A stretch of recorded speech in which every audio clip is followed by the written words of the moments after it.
You and your best mate in high school. Your best mate passes all of his exams using ChatGPT.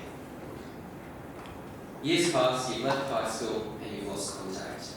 You're now in your 50s and unfortunately, you're in need of some heart surgery. So you walk into the building, you make the appointment, you lie down on the table, and right as you're about to go under, who walks through that door? But Mr. Pass All My Exams using AI himself. Good evening, ladies and gentlemen. Today, I'm here to speak to you on the topic of AI and the dangers it poses for the modern day schooling system. Before I begin, can I get a show of hands of who in the room has used ChatGPT before? It's quite a lot of people. In fact, I'd say if my grade 11 study religion class was in here, that would be every single hand except those who don't want to get caught. Now, the issue with AI is that it dumbs students down. I'll give you an example. Last year I was in grade 10 English and I was working through my analytical essay, attempting to do the best work that I could so that on the day I could get the best mark in the class because I'm a bit of an overachiever. Now, throughout the whole time I'm preparing, there's this boy 2 rows ahead of me, and he's just on ChatGPT. He's put 6 words into the box, got a whole list of words, put it onto a Word document and submitted it. When the time came around for marks, I ended with a B+, and he ended with an A. Something you should know before I continue is that this boy has never once gotten a higher mark than me in anything.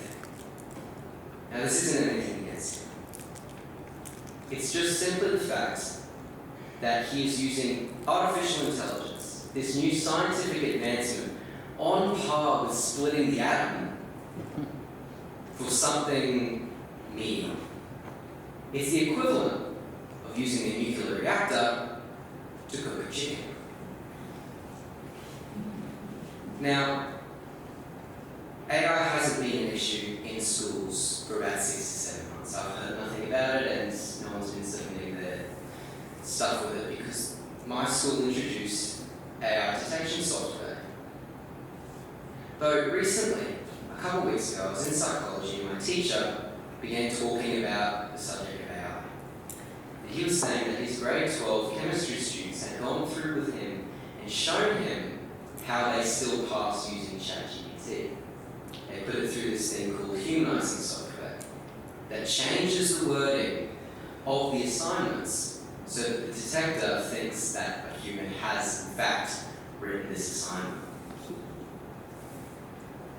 I think this just goes to show that regardless of what schools put in place to get rid of the issue of AI, it's not going to work. Simply put, the people innovating it are just too creative.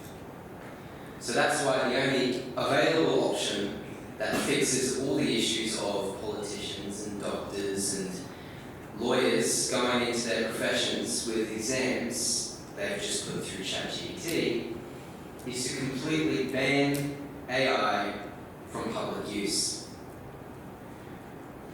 When Australia was faced with the issue of mass shootings and gun control, within a year, guns were under heavy lock and key, and you had to have a heavily documented license to even own a firearm.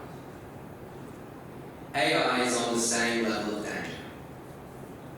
Without age restrictions, without pieces of legislation in place to stop this amazing tool from being used for a purpose that's simply just beneath it. We need to take action now to make sure that ChatGPT isn't being used for menial purposes. So, AI can be a tool for good or for evil.